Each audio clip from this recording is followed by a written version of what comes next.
55 নং বিধানসভা সমষ্টিৰ মনোনীত প্ৰাৰ্থী মতিউৰ ৰহমান AIUDF দলৰ টিকট লাভ কৰিছে।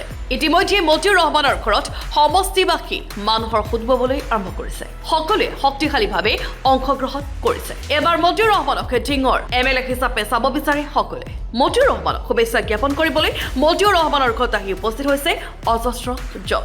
মতিউৰ ৰহমানৰ বাসগৃহত দিন ৰাতি একাকাৰ কৰি দল বান্ধি নতুন নতুন মানুহৰ আগমন ঘটিছে। 2011 চনত তেতিয়াৰ কেবিনেট মন্ত্ৰী গৌতম বৰাৰ লগত প্ৰতিদ্বন্দ্বিতা কৰি মাত্ৰ 131টা ভোটৰ ব্যৱধানত অসাধাৰণভাৱে পৰাস্ত হোৱা মতিউৰ ৰহমানক লৈ ভোটাৰসকলৰ আছে ব্যতিক্ৰমী আবেগ।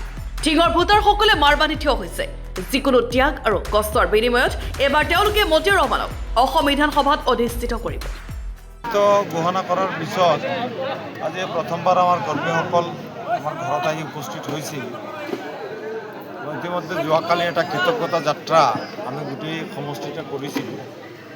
সময়ৰ অভাৱত 2-এটা পঞ্চায়ত বাকী ৰৈ গ'ল, বাকী পঞ্চায়তসমূহত আমি টাচ কৰিছোঁ। তো আজি আমাৰ কৰ্মীসকল যেতিয়া আহি উপস্থিত হৈছে আমি যথেষ্ট ভাল পাইছোঁ। তেখেতসকলে আমাক আদৰণি জনাইছিল। তো